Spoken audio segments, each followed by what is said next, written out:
All right, Shalom, Shalom, Yahweh, Bahashem, Yahweh Shai, Bahashem, Racha Hakodash. Double honors unto the apostles and elders of Great Millstone. Okay, giving all praises to Yahweh, Bahashem, Yahweh Shai, Bahashem, Racha Hakodash. All right, um, I want to get into this lesson. I'm gonna play a little bit of this video from Canadian Prepper, um, in which he has this individual on his on his podcast or his channel. I forget the individual's name, but it's this Asian man here, and pretty much he's a historian, and he's going to get into there's 2 points.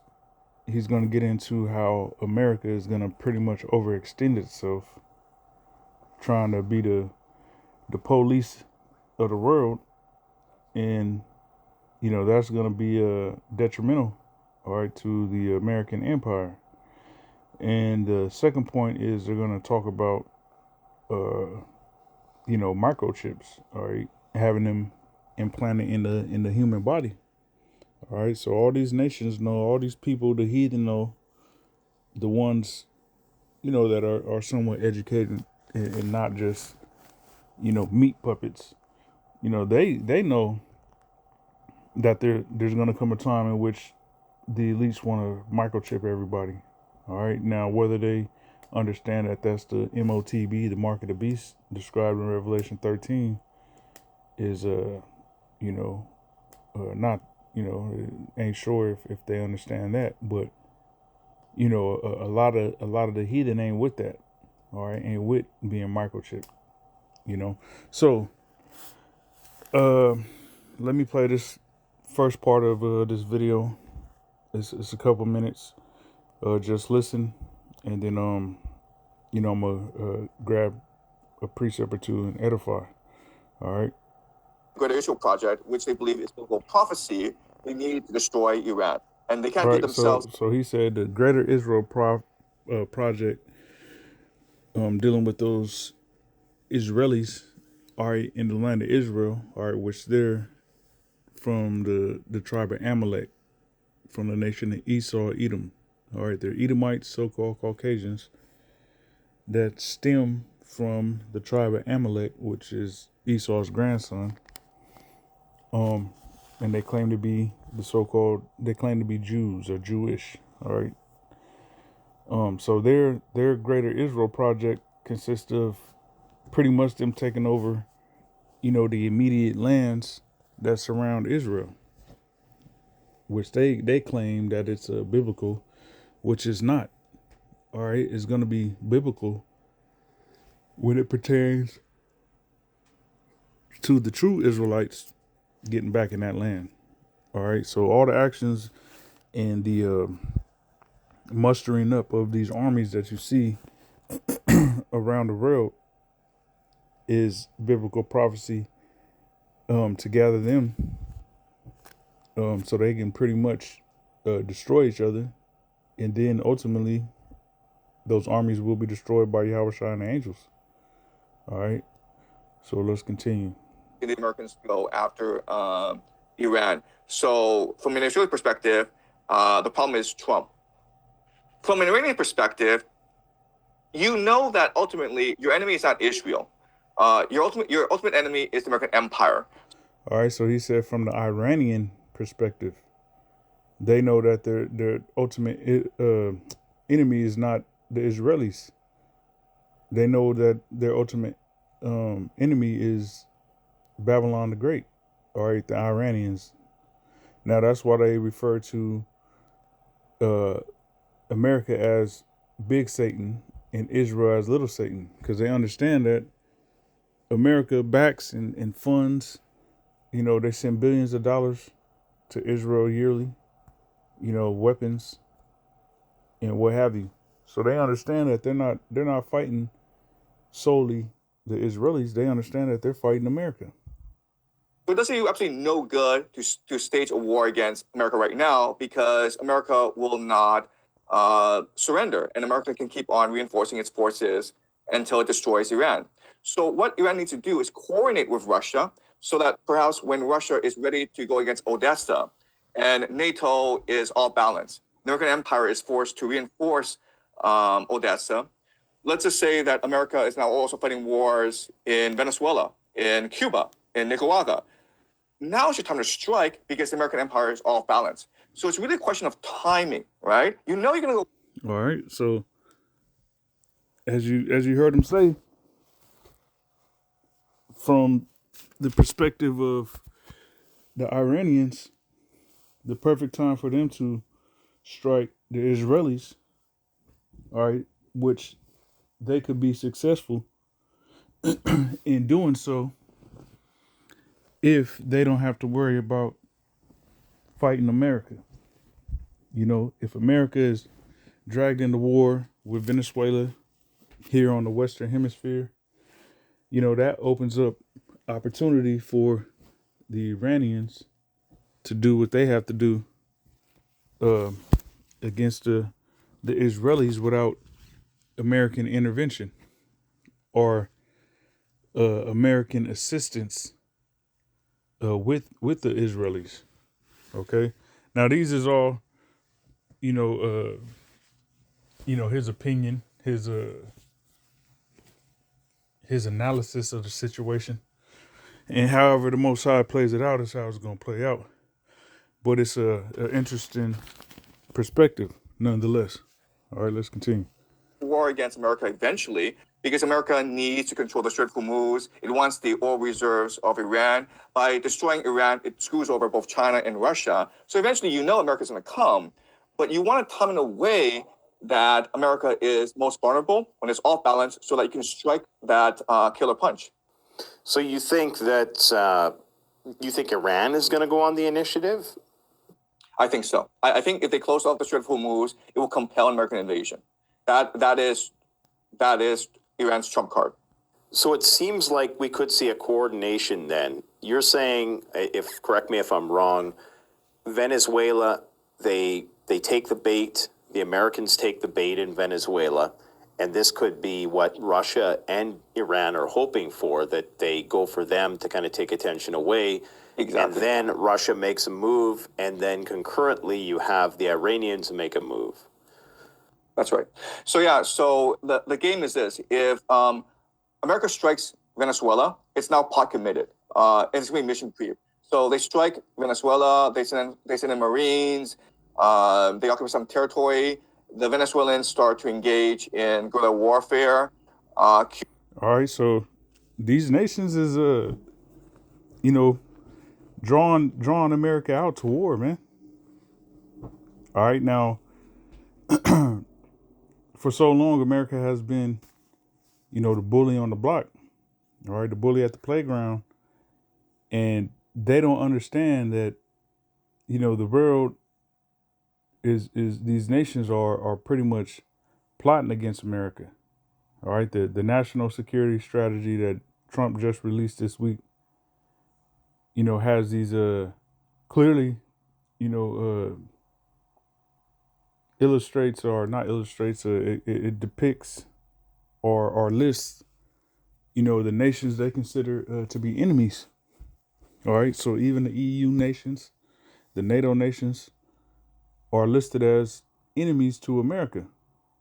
But according to, the Treaty of Rome and, NATO alliance and whatnot, they're supposed to be allies. All right, America is supposed to be allies with these nations. Okay. And they're trying to, in that strategy, they're trying to cozy up to Russia.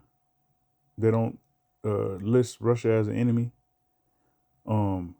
So these nations is taking note of this, man. All right. But America being so headstrong is being lured into a trap and doesn't even know it. All right. And the scriptures say that we're going to get it. But we got probably like a minute or two more of this. Cuba, Nicaragua reinforces the Venezuelans. The entire South America turns against the Americans. The Americans are now forced to send more troops into South America. It becomes basically a dumpster fire for America. And then Russia goes offensive and starts to threaten Poland. Now the Europeans are forced to go against the Russians. The Russians have nuclear weapons, so there's very little you can do. It'll be a war of attrition. And now will be the perfect time for Iran to strike and close off the Strait of Hormuz. Because when you do that, you cut off Israel, you cut off the Gulf states. You basically start to force America to be overextended. It seems like Iran is, at least with their axis of You see that? It forced America to be overextended. And that's the same thing that happened to the ancient Roman Empire, which America is the ancient Roman Empire revived. Okay? Reincarnated. So once again, the Roman Empire, the modern day Roman Empire, aka Babylon the Great, aka America, is going to be overextended and get its ass whooped. Okay? So now, let's grab Joel 2 and 20. I got it queued up here. And I'm going to read it in the KJV. And I'm going to read it in the NLT as well. All right, so this is Joel 2 and 20. It says, "But I will remove far off from you the northern army, and will drive him into a land barren and desolate." All right, so that northern army is referring to America. Okay, I did a video about a day or two ago, and going into how, the uttermost north and northern in the scriptures is it can refer to not only Babylon the Great, but it can refer to Russia as well. All right, the uttermost north being Russia.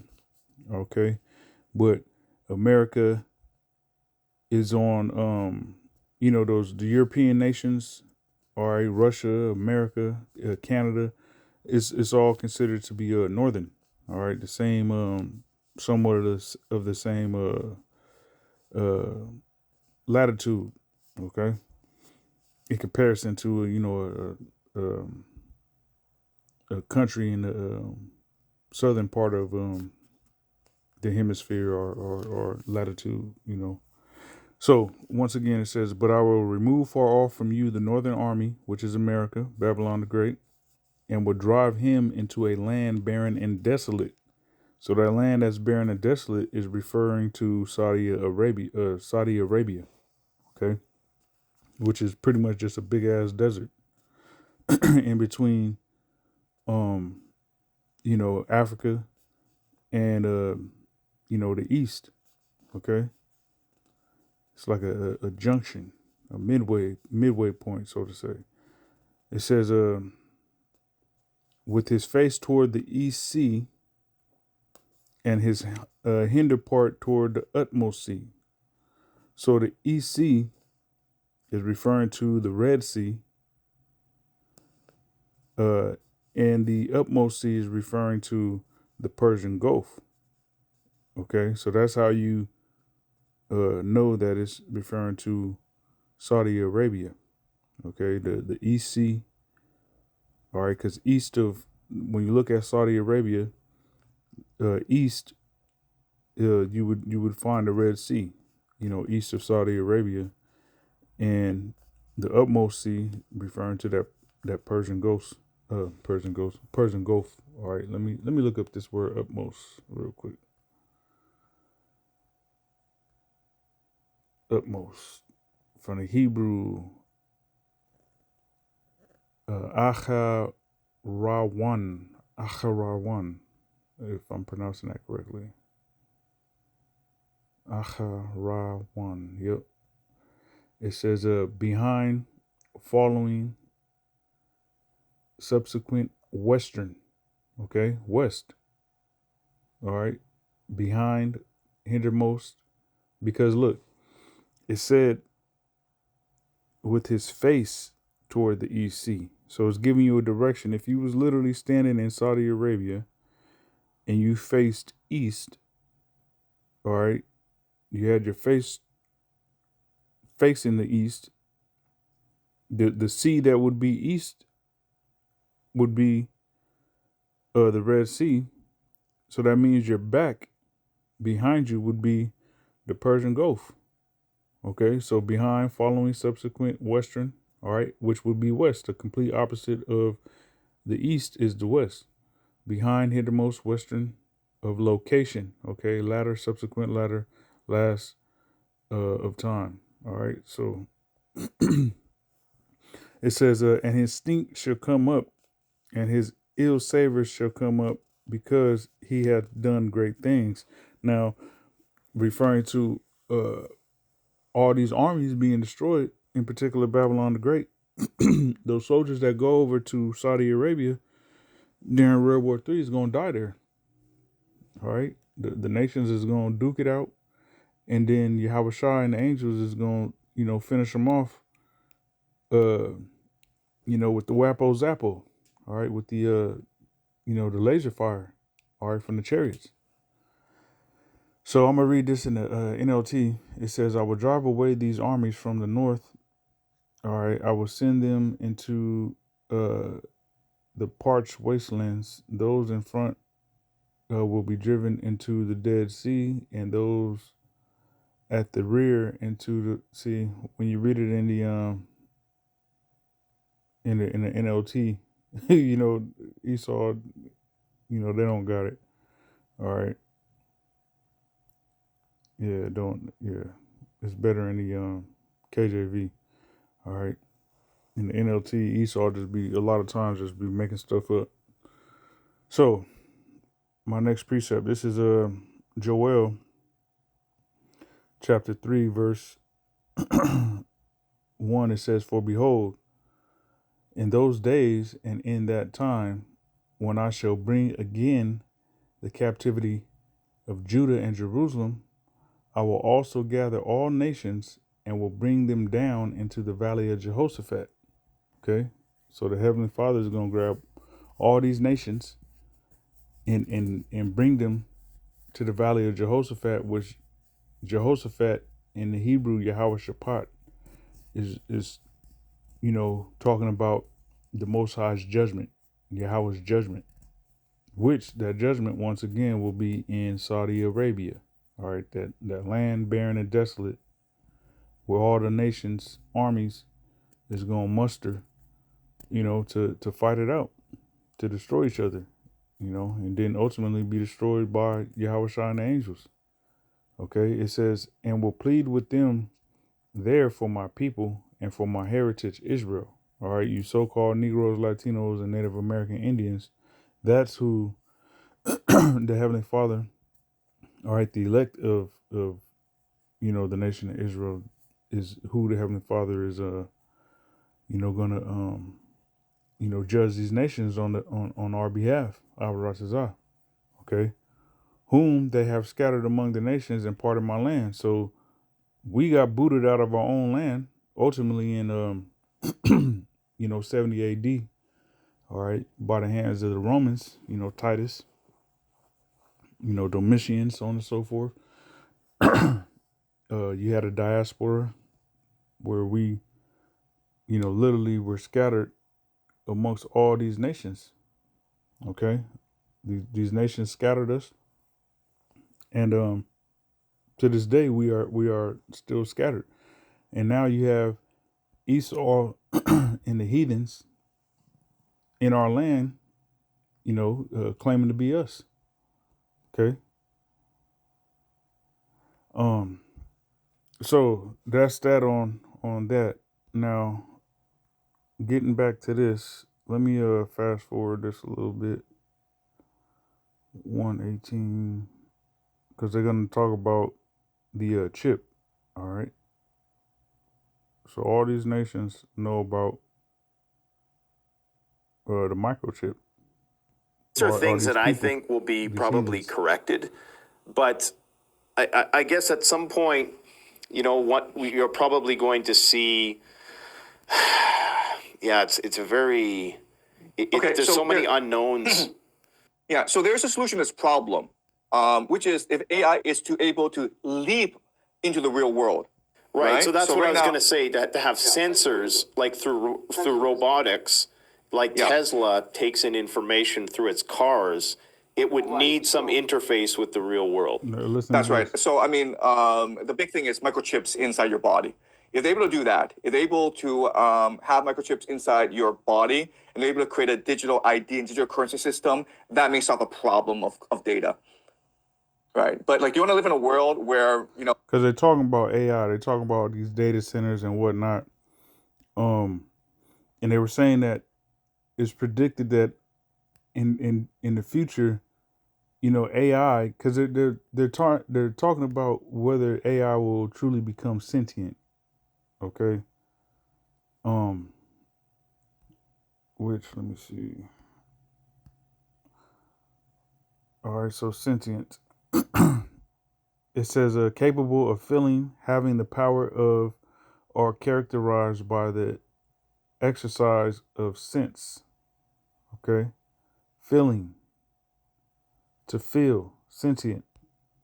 So they're debating whether AI will truly become sentient, be able to feel and no. The answer is no. Okay, and they're saying because of that, these AI data centers that they're going to be collecting data on, on pretty much people, the data that people put out is what AI relies on. And they're saying that it's going to get to a point to where pretty much that data is going to be recycled. So AI is going to be, drawn from, recycled data, and therefore it's going to become worse. It's not going to become what these movies predict and what these bug out small hat individuals like Elon Musk and a dude from Palantir, all these individuals that's racing to have AI become sentient, their aspirations is not going to come to fruition. All right. So it's predicted that, AI is just going to become worse in time, being that, its data is going to be pretty much recycled. So yeah, let's continue. there's microchips in your body, and like, Well, they'll sell it to people, right? Like they'll say it's going to make you smarter. If You hear that? He said they'll sell it to people, and the scriptures talk about people being deceived, taking that mark. you could have like Wikipedia in your brain at all times and you just, you want an answer to something, you think it, and then you can say it. A lot of people would go for that. I personally wouldn't. I think we'll be the last generation that doesn't, but somebody's Yeah. going for that Neuralink. yeah, that is the play. To basically force everyone to be microchipped, to be part of the matrix. And then they can just shut you off. Have you ever used the exoskeleton? All right. So, these heathens even know what Esau's diabolical plans is, man. All right. So, let me get a Revelation. Actually, I forgot to read this Obadiah. Pertaining to the first part of that video that we listened to with America being pulled out, drawn into war. So this is Obadiah 1 and verse 7. It says, all the men of thy confederacy have brought thee even to the border. The men that were at peace with thee have deceived thee and prevailed against thee. They that eat thy bread have laid a wound under thee, and there is none understanding in him. All right, so in the NLT it says, all your allies will turn against you. They will help to chase you from your land. They will promise peace while plotting to deceive and destroy you. All right, so that's what these nations is doing to America. Even the NATO nations, the EU nations, all right, is plotting against Babylon. All right. Your trusted friends because America's most trusted friends is supposed to be, NATO members. All right, North Atlantic Treaty Organization. All right, all the NATO members, which is all European and Canada, and America's relationship with Canada ain't too good because of the tariffs that Trump put on Canada at the beginning of the year. So that relation is all but severed. Okay, so your trusted friends will set traps for you, and you won't even know about it.